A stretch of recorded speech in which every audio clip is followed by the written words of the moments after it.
By the time Vivian built her criminal empire on my stolen ranch, I already owned the mineral rights beneath every mansion in her development. But let me back up. Picture this. I'm dodging mortars in Eastern Europe, serving my country, when I get a call that makes my blood run cold. Some HOA witch named Vivian has legally sold my grandfather's ranch. 1,500 acres of prime American soil that's been in my family since 1892. The same land where my Purple Heart grandfather is buried. Sold for pennies on the dollar while I'm bleeding for freedom overseas.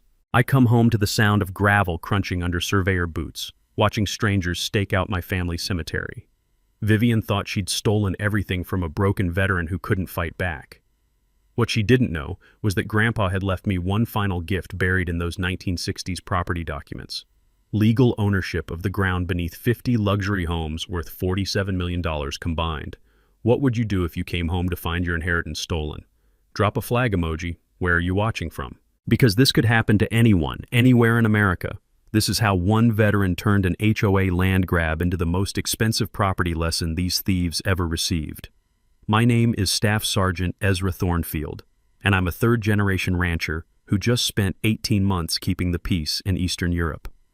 While I was dodging bullets and missing my grandfather's funeral, some HOA vulture was circling my inheritance like a hungry buzzard. The Thornfield Ranch, 1,500 acres of rolling hills, pristine pastures, and the clearest spring-fed lake this side of the Rocky Mountains. Grandpa built this place from nothing after World War II, using his GI Bill and Purple Heart pension. Every fence post driven by weathered hands that knew real work. Every barn beam cut from our own timber. This wasn't just property, it was 3 generations of American blood, sweat, and tears. The ranch borders an exclusive development called Willowmere Estates, 50 lakefront mansions where tech executives and trust fund babies pay $200,000 to $500,000 for the privilege of living next to real America. These people have never worked a day of honest labor, but they sure know how to complain about the smell of cattle and the sound of roosters at dawn.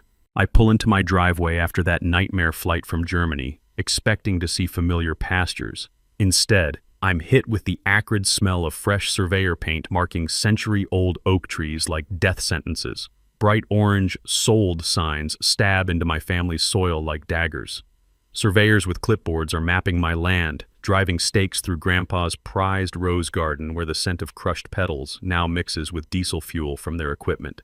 800 acres, gone. Allegedly sold to the Willowmere HOA for $2.3 million. That's robbery at $2,875 per acre for land worth at least $8,000. My savings account shows $247. My remaining 700 acres are suddenly under development restrictions that nobody can explain. But here's what made my blood boil. They'd fenced off our family cemetery. The sound of chain link rattling in the wind around my grandfather's fresh grave still haunts my dreams. That's when I meet Vivian Ashworth. Picture every nightmare HOA president rolled into one perfectly coiffed package. 52 years old, drives a white Mercedes G-Wagon worth more than most people's annual salary, and measures grass height with an actual ruler. This woman has filed 47 HOA violation complaints in the past year alone. Her victims probably just wanted to live in peace. She's standing in my driveway wearing a smirk that could curdle milk. Military housing allowance doesn't cover property taxes, does it, soldier boy? She says, not bothering with introductions. She shoves forged documents at me, papers claiming tax delinquency that my bank records prove never existed. Your grandfather should have planned better, she continues, adjusting designer sunglasses that cost more than my monthly combat pay. This is what happens when military families think they're above civic responsibility. I'm standing there in my uniform, fresh off 18 months defending her freedom, and this parasite lectures me about patriotism. The irony burns like tear gas. Leave our property immediately or I'll have you arrested for trespassing, she threatens, speed dialing what I assume is her personal sheriff. Here's my nightmare. Divorce lawyers and legal fees had drained my savings to $247. The local attorney? Vivian's golf partner who couldn't take my case due to conflicts. County clerk's office lost all original property records. My bank claimed no record of automatic tax payments I'd religiously set up. Standing there, watching strangers stake out my grandfather's grave, I made a silent promise. Vivian had no idea who she was messing with. But something about Grandpa's knowing smile in his old photos suggested he'd left me more than just land. Military training teaches patience, strategy, and finding enemy weak points. She was about to learn why you never mess with a combat veteran's family legacy. Vivian wasn't content with just stealing my land. She wanted to destroy my reputation too. Within 48 hours of our first meeting, she filed a restraining order claiming I'd threatened her with military-style violence. Complete fabrication, but the local judge rubber-stamped it without even hearing my side. Suddenly I'm banned from half my own county, but that was just the opening move. She installed military-grade security cameras pointed directly at my remaining property, recording my every move like I was some kind of terrorist. Then came the neighborhood app posts about aggressive veteran behavior and concerning PTSD episodes. The woman was building a narrative, painting me as the dangerous outsider threatening their perfect suburban paradise. Her crown jewel was hosting community safety meetings about undesirable elements in the area. The smell of her expensive perfume couldn't mask the stench of her bigotry as she orchestrated my character assassination with surgical precision. But here's what Vivian underestimated. Military intelligence training doesn't just disappear when you take off the uniform. While she was playing social media games, I was playing chess. And I remembered something my grandfather once told me. When politicians lie, the truth is always in the paperwork they hope you'll never find. I drove 200 miles to the state archives in the capital, spending my last $47 on gas and parking fees. Those dusty basement files held treasures more valuable than Vivian's entire jewelry collection. Original 1892 land grant documents, my grandfather's Purple Heart citations, and the smoking gun, proof that my property was never delinquent on taxes. Every payment documented and filed, every transaction recorded and stamped. The tax payments Vivian claimed never existed? They'd been systematically redirected to the wrong account through a convenient clerical error. One-digit difference.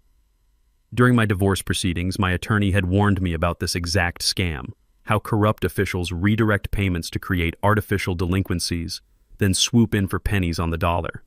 He'd said property owners have redemption rights even after fraudulent sales, and military personnel get extra protections under federal law. I just never thought I'd need that knowledge myself. The county assessor who approved this emergency sale lives in a $340,000 mansion at 47 Willowmere Drive. Talk about convenient timing, but here's where Vivian's greed became her downfall. Her emergency sale happened exactly 30 days before the legal minimum waiting period. She was so confident in her corruption that she couldn't even wait for her theft to be technically legal. In her rush to steal my inheritance, she'd created a paper trail that screamed fraud louder than a smoke detector at 3 a.m. Armed with this evidence, I expected some justice. Instead, Vivian doubled down like a cornered rattlesnake. She hired a private investigator to dig up dirt on my divorce, my deployment record, anything to discredit my claims. Local newspaper coverage painted me as a troubled veteran unable to accept civilian authority. The editor's wife lives at 23 Willowmere Drive. Small world, right? Then came the harassment campaign, noise complaints every time I started my tractor before 8 a.m. Sheriff's deputies citing me for disturbing the peace when I ran cattle on my own land. Citations for unauthorized construction when I fixed my own fence. It was like living in a police state, except the dictator wore designer yoga pants and drove a Mercedes. But Vivian's masterpiece was pure evil genius. I found surveyor stakes driven through my grandfather's prized rose garden at 3 a.m., destroying 60-year-old heritage plants that couldn't be replaced. Security footage showed the HOA groundskeeper following orders that could only have come from one person. When I confronted her, Vivian's response was ice cold. Those roses were encroaching on community property. We have standards to maintain. Standing there among the crushed petals, breathing in the scent of destruction mixed with diesel fuel from their equipment, I realized this wasn't just about money. This was about power. Vivian got off on crushing people who couldn't fight back. Too bad for her, she'd picked the wrong veteran to mess with. Vivian's response to my evidence was like watching a poker player go all in with a pair of twos. She hired the most expensive law firm in the state capital, the kind of place where hourly rates start at $800 and the marble lobby makes you feel poor just walking through it. Within a week, I was served with a lawsuit claiming aggressive trespassing and property damage, seeking $500,000 in damages plus legal fees. Her masterstroke, claiming I'd driven my cattle across HOA property, which was actually my own stolen land. The legal papers described my grandfather's prize Angus bulls as dangerous livestock deliberately weaponized against innocent homeowners. I had to read that line 3 times before I stopped laughing. Apparently, cows are now considered assault weapons in Vivian's twisted universe. But 2 can play the expensive lawyer game. I contacted the Military Legal Aid Society, explaining my situation to a crusty old JAG officer who'd seen every scam in the book. "Son," he said, his voice crackling through the phone like autumn leaves, "this smells fishier than a week-old salmon. Let me make some calls." Those calls connected me with Sarah Chen, a property rights attorney from the neighboring state who specialized in HOA abuse cases. She worked pro bono for veterans, having lost her own father's farm to similar corruption. During our first meeting, she pulled out a thick file folder and said something that made my day. "Most HOAs operate illegally due to paperwork lapses, and yours might be no exception." That's when we started digging into Willowmere's corporate structure. What we found was beautiful. The HOA had never properly incorporated with the state. They'd been operating as an illegal quasi-governmental entity for 3 years, collecting fees without legal authority, making rules they had no power to enforce. It was like discovering the neighborhood bully was actually a 90-pound weakling wearing a fake muscle suit. During my deployment, I'd learned that many organizations fail to renew their corporate registration every few years, turning them into paper tigers with no legal standing. Sarah explained that homeowners can challenge the authority of improperly incorporated HOAs and potentially void all their actions. She'd seen cases where residents got years of fees refunded because their HOA forgot to file a single form, but here's where it gets juicy. While investigating their corporate status, we discovered Vivian had personally profited from my land sale. Her landscaping company, Ashworth Aesthetics, received a $180,000 beautification contract from the HOA the same month they acquired my property. She'd literally paid herself with money from selling my inheritance. It was like watching someone rob a bank and then bill the bank for security consulting. Sarah filed a motion to dismiss all HOA actions based on their illegal corporate status. The courtroom was packed when Vivian's $800 per hour attorney had to explain why his client was essentially a criminal organization masquerading as a homeowners association. Watching him squirm was better than cable television. But Vivian wasn't going down without a fight. She called an emergency HOA meeting to retroactively approve all past actions and rush through incorporation paperwork. Only 12 of 50 homeowners attended. Most were traveling or simply fed up with her antics. At 11 p.m., with a skeleton crew of her cronies, she pushed through votes that would normally require a majority of all residents. The smell of desperation was stronger than the coffee they'd been serving since 6 p.m. Vivian's voice had that shrill quality of someone who knows their world is crumbling, but refuses to admit defeat. 2 days later, another process server arrived at my door with a new lawsuit, this time for $1.2 million in punitive damages. She claimed my frivolous legal challenges constituted harassment and threatened to seize my remaining 700 acres to satisfy the judgment. The woman had more nerve than a novice skydiver, but her legal position was weaker than wet tissue paper. Standing on my porch, reading those papers while my grandfather's wind chimes played their familiar melody, I realized Vivian had just made a fatal mistake. In her panic to stop my momentum, she'd escalated to a level that would bring serious scrutiny to her entire operation. The sound of those chimes reminded me of something Grandpa used to say: "When your enemy is making mistakes, don't interrupt them." I was about to let Vivian dig her own grave as deep as she wanted. Vivian's paranoia was reaching legendary levels. Having failed to crush me with lawsuits, she turned her sights on every homeowner in Willowmere Estates like a dictator purging potential rebels. Christmas lights left up past January 2nd, that'll be a $200 fine. Someone dared to plant tomatoes in their backyard, $500 penalty for unauthorized agricultural activities. The woman was fining people for living their lives. Her masterpiece of petty tyranny came when she threatened to foreclose on elderly Margaret Clearwater's home over $45 in late fees. Margaret, a retired third-grade teacher whose husband died of cancer the previous year, had been struggling to keep up with HOA demands while grieving. Vivian's response: "Grief doesn't excuse financial irresponsibility." That's when the community finally woke up. You can only kick a sleeping dog so many times before it bites back, and Willowmere residents had reached their breaking point. Margaret started a private Facebook group called Willowmere Truth Tellers that grew from 5 members to 43 in 2 weeks. The horror stories they shared could fill a Stephen King novel. Navy veteran Tom Bridgewater, whose meticulously maintained lawn had earned him 3 separate violations for excessive uniformity, became my unlikely ally. During a chance encounter at the hardware store, where we were both buying security cameras, he pulled me aside and said, "That woman's crazier than a soup sandwich, son. What can we do to stop her?"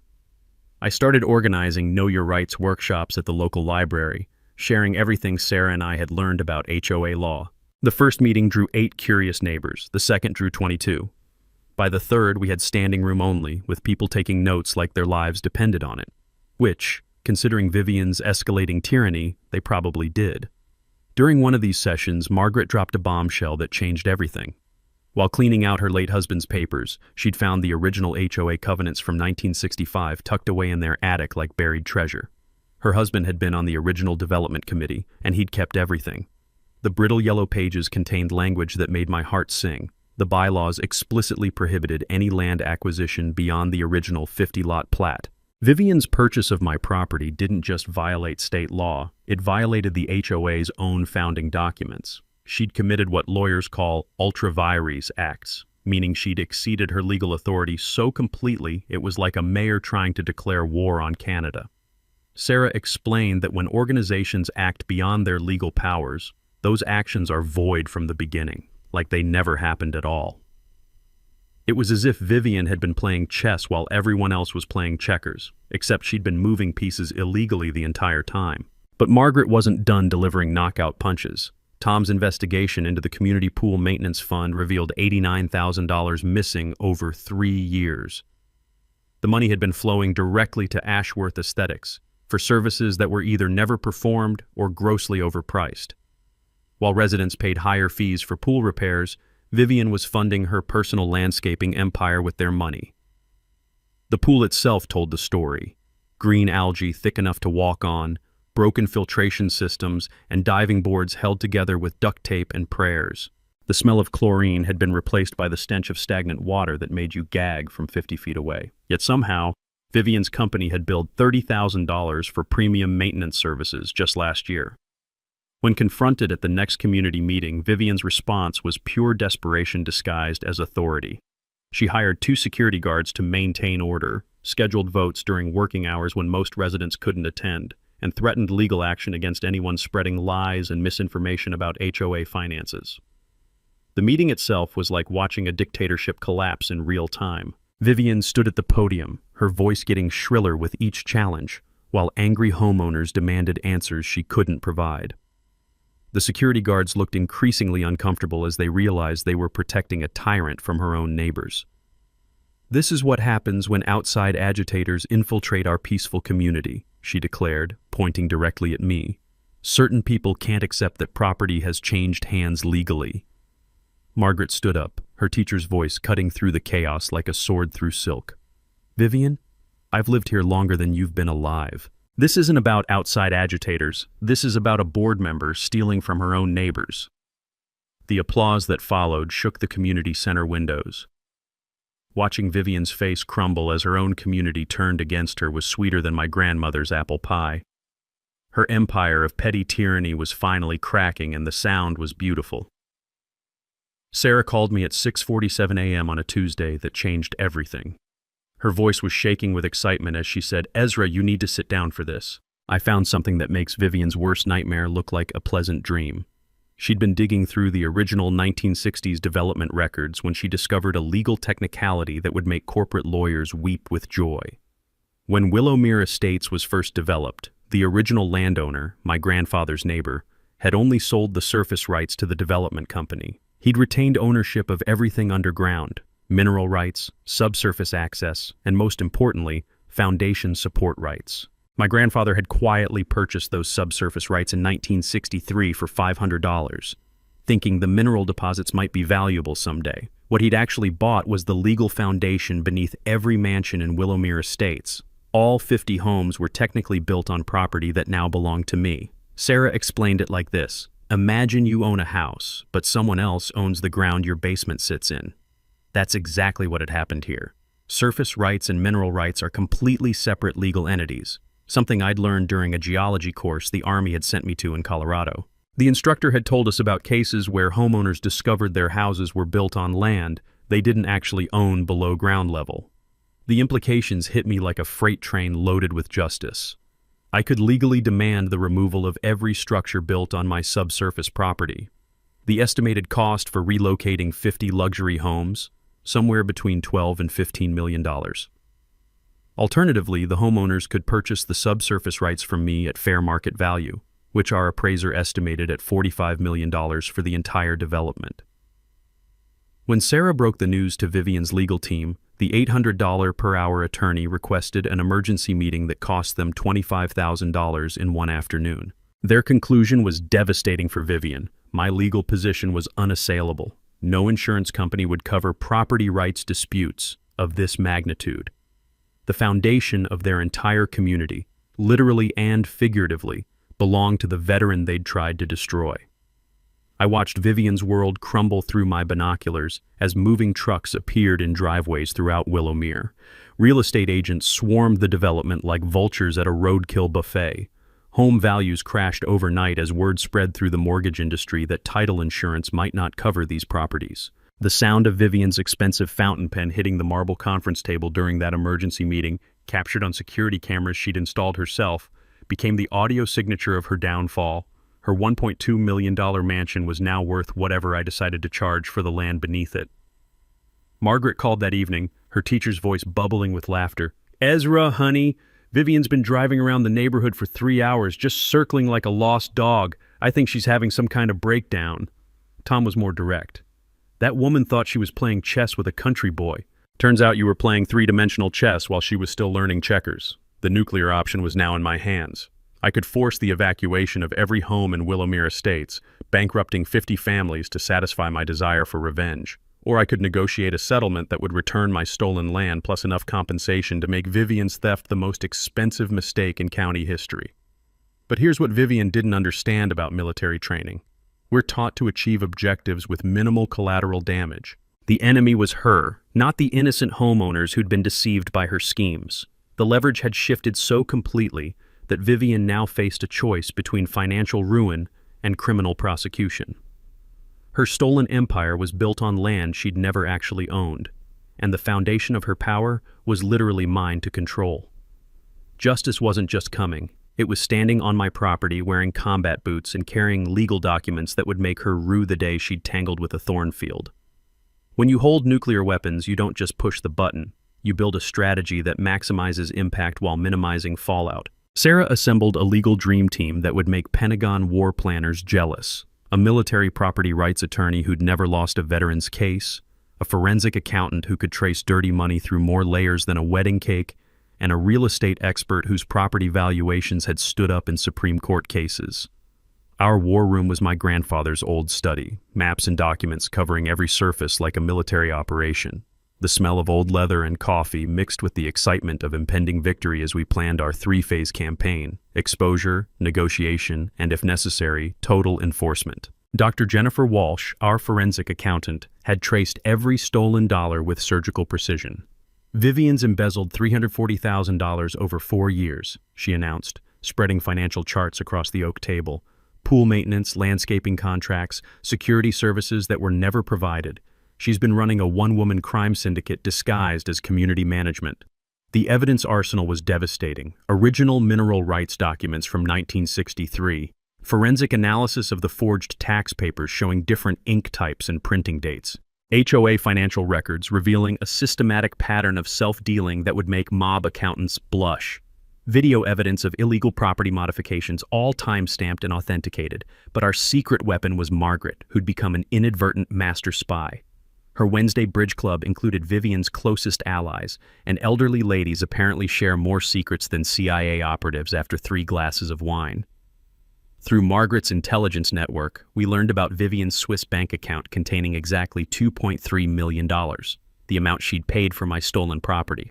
Tom had organized something beautiful, a veterans support convoy from 4 counties, all coming to witness justice being served. These weren't weekend warriors, these were combat veterans, Purple Heart recipients, men and women who'd bled for the Constitution that Vivian had trampled. The sound of their motorcycles and pickup trucks would announce that America still protects those who've protected her. Our media strategy was surgical. I'd learned psychological warfare in the Army, and public opinion battles follow the same principles as combat operations. We prepared press packets highlighting the contrast between my grandfather's Bronze Star service and Vivian's theft of veteran property. Social media campaigns featuring the family cemetery behind enemy lines. Anonymous tips to investigative journalists about corruption in local government. Sarah had prepared multiple settlement scenarios, from total victory to reasonable compromise. "We'll offer them 3 options," she explained, her voice carrying the confidence of someone holding royal flush. "Return all stolen property plus damages, purchase subsurface rights at fair market value, or face complete evacuation and criminal prosecution." The insurance revelation was our psychological warfare masterpiece. Homeowners' insurance policies specifically excluded property rights disputes.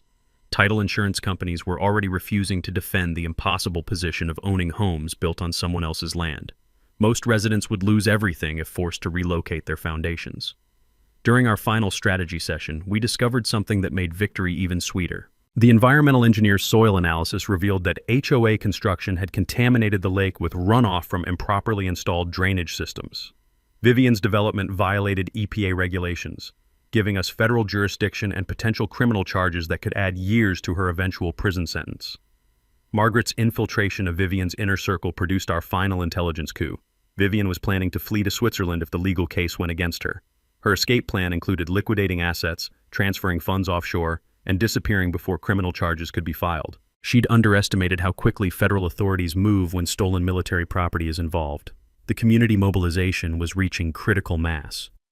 Margaret's homeowner revolt had collected signatures from 38 of 50 residents demanding Vivian's immediate removal from the board. Tom's recall petition exceeded the required threshold by 15 signatures. Local media was investigating after receiving our anonymous financial documents, and the state attorney general's office had opened a fraud investigation.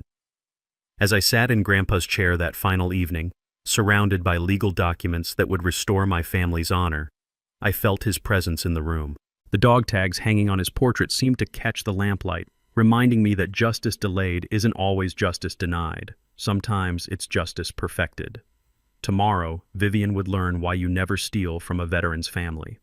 The war machine was assembled, loaded, and aimed directly at her corrupt empire.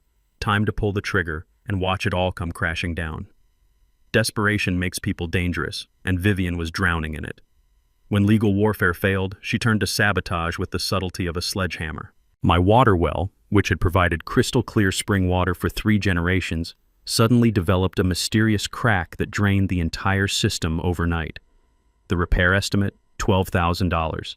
The contractor who accidentally hit it with his backhoe, listed in the county records as doing regular work for Ashworth Aesthetics. But Vivian was just getting started. Anonymous reports flooded the county environmental office claiming my cattle operation was contaminating the pristine lake with military-grade chemicals. The irony was thicker than molasses. The woman whose illegal construction had actually polluted the watershed was accusing me of environmental crimes. Health inspectors arrived with clipboards and attitudes, testing soil that came back cleaner than a surgical suite. Her psychological warfare campaign escalated to character assassination. Rumors spread through town like wildfire about my dangerous PTSD episodes and violent outbursts against innocent neighbors. The local diner owner, whose mortgage happened to be held by Vivian's bank, suddenly refused to serve me. The hardware store clerk gave me suspicious looks like I might explode at any moment. It was like living in a small town where everyone believed you were a ticking time bomb. Then came the bribery attempt that proved Vivian had completely lost her mind. She cornered me in the courthouse parking lot, her Mercedes idling like a getaway car, and offered me $500,000 cash to relocate somewhere more suitable for a veteran with your challenges. The way she said it made my skin crawl, like I was damaged goods that needed to be warehoused away from decent society. "Think about it, soldier," she said, her voice dripping with fake concern. "Veterans with trauma need quiet environments. Suburban life might be too stimulating for someone like you. She actually suggested I'd be happier in some isolated cabin where my episodes wouldn't frighten normal people. What she didn't know was that I'd been recording every interaction since our first meeting. Her bribery attempt, complete with veiled threats about making my life very difficult, was captured in high-definition audio that would make prosecutors weep with joy. But Vivian saved her masterpiece for last. Professional vandals, and I mean professionals, not teenagers with spray paint, systematically destroyed my perimeter fence on a Tuesday night when I was at the VA hospital for a routine appointment. They cut the wire with a surgical precision, creating gaps wide enough for my cattle to escape onto the busy county highway. At 3:47 a.m., I got the call every rancher dreads. One of my grandfather's prized Angus cows had been struck by a semi-truck, dying instantly on Route 42.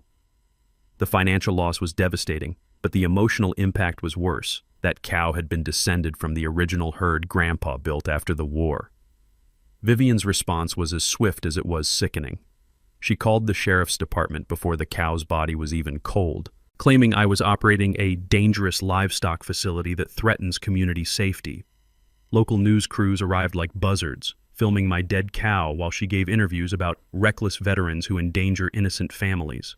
The headline in the morning paper made my blood boil. Troubled veterans' negligence causes highway accident. The article painted me as an unstable ex-soldier whose poor fence maintenance had nearly killed a truck driver. No mention of the professional sabotage. No investigation into who might have cut those wires.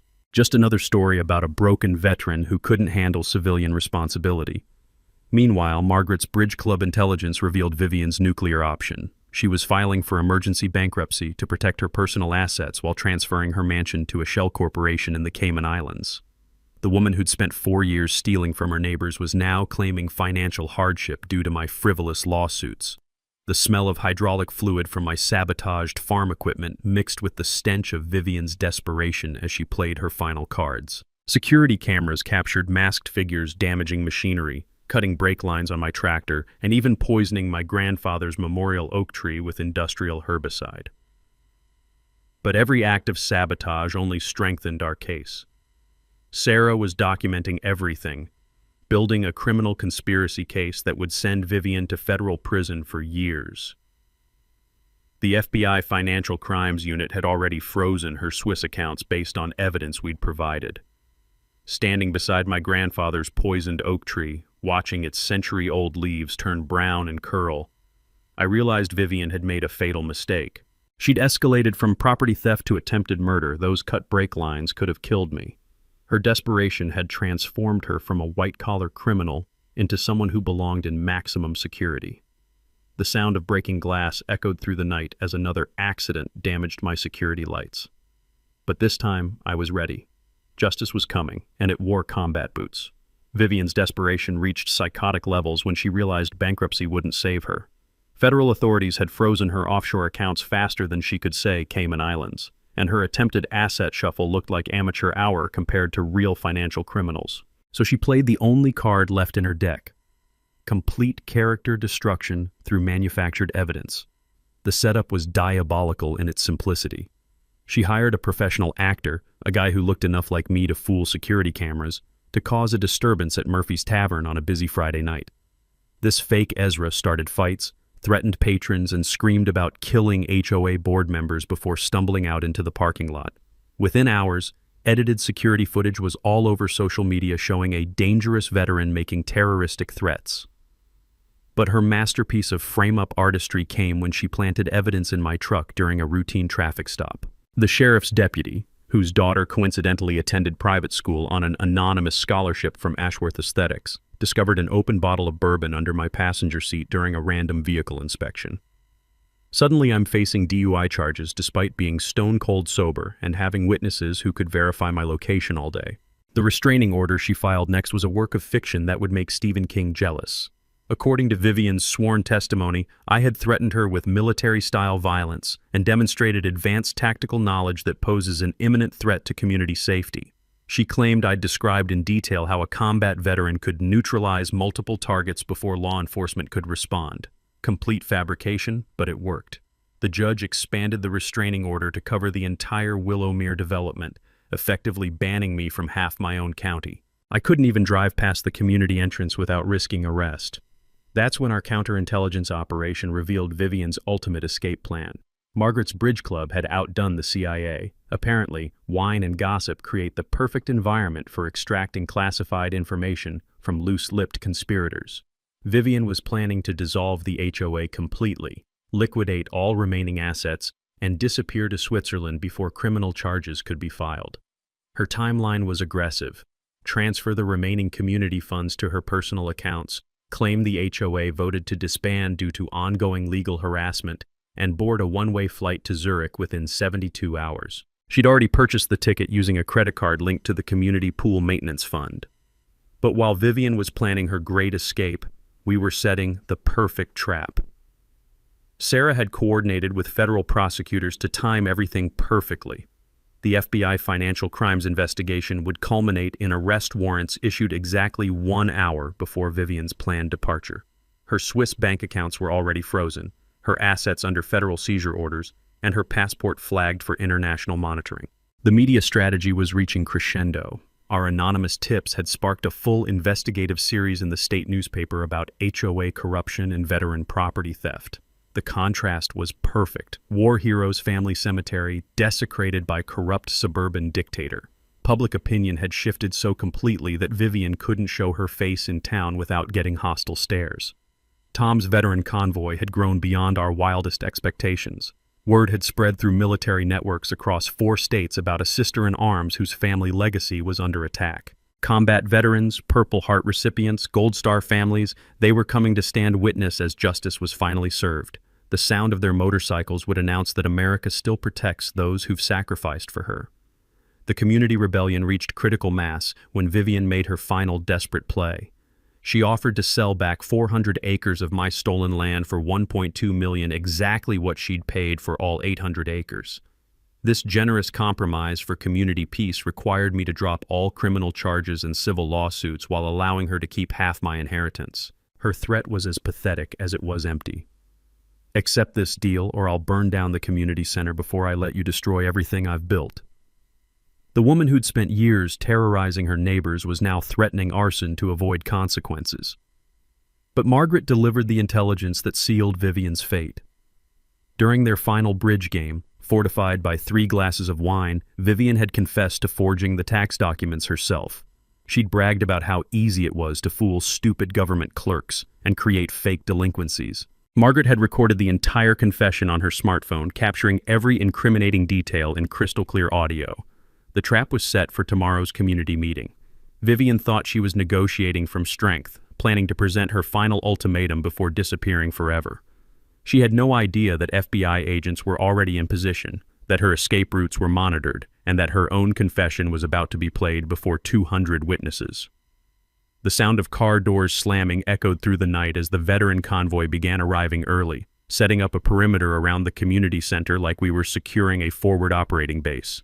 Tomorrow, Vivian would learn that when you steal from a veteran's family, justice doesn't just knock, it kicks down the door.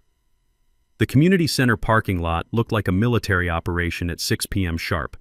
30 motorcycles and pickup trucks formed a precise perimeter, their American flag decals catching the evening light like battle standards. Combat veterans in leather jackets stood at attention, creating an honor guard that would make Arlington National Cemetery proud. These weren't weekend warriors. These were men and women who'd bled for the Constitution that Vivian had trampled. Inside, the tension was thick enough to cut with a bayonet. 200 residents packed every seat, with local media crews positioning cameras like they were covering a presidential debate.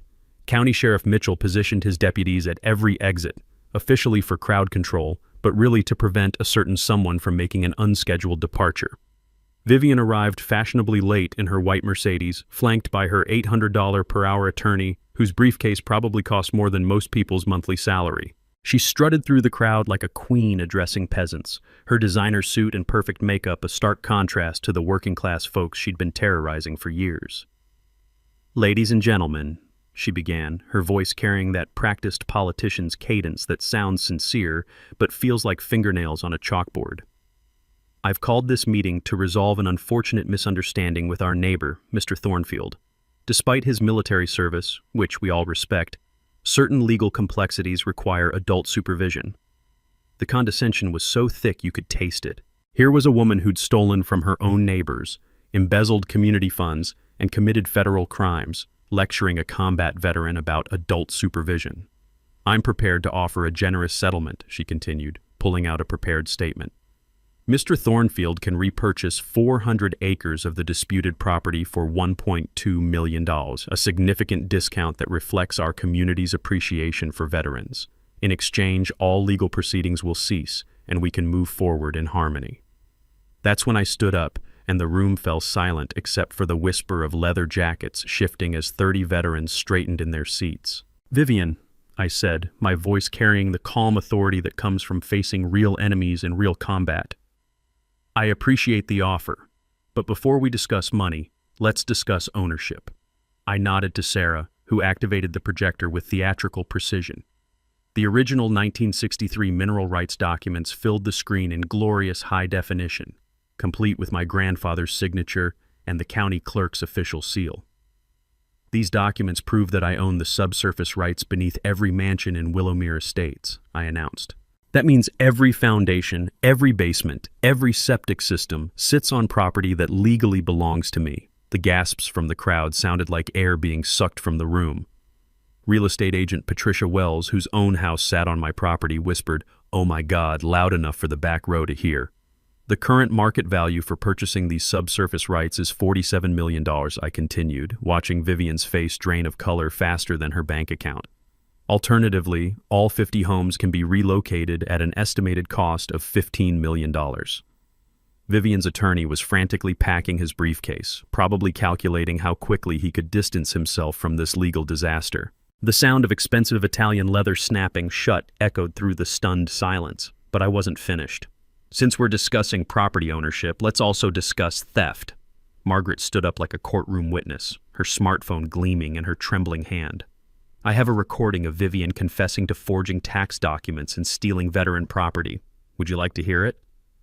The audio was crystal clear, Vivian's wine-loosened voice bragging about how easy it was to fool stupid government clerks and create fake tax delinquencies. Every word was a nail in her legal coffin. That's when FBI agent Rodriguez stepped forward, his federal badge catching the fluorescent lights. "Vivian Ashworth, you're under arrest for wire fraud, conspiracy, embezzlement, and violations of the Service Members Civil Relief Act." The community center erupted like a stadium after a winning touchdown. Cameras flashed as Vivian's perfect composure finally cracked. She screamed about communist conspiracies and ungrateful neighbors while Agent Rodriguez read her rights with professional calm. "This is persecution," she shrieked, struggling against the handcuffs. "I built this community. I protected property values. These people should be thanking me." Sheriff Mitchell stepped forward with his own warrant. "Ma'am, you're also under arrest for conspiracy, money laundering, and about 15 other charges we'll discuss downtown." The sound of handcuffs clicking shut was sweeter than church bells on Sunday morning. As they led Vivian away in shackles, her designer heels echoing on the linoleum floor, the veteran stood at attention in silent salute. Not for her, but for justice finally served. Tom called out from the back of the room, "That's how we handle enemies of America, folks." The standing ovation lasted 3 full minutes.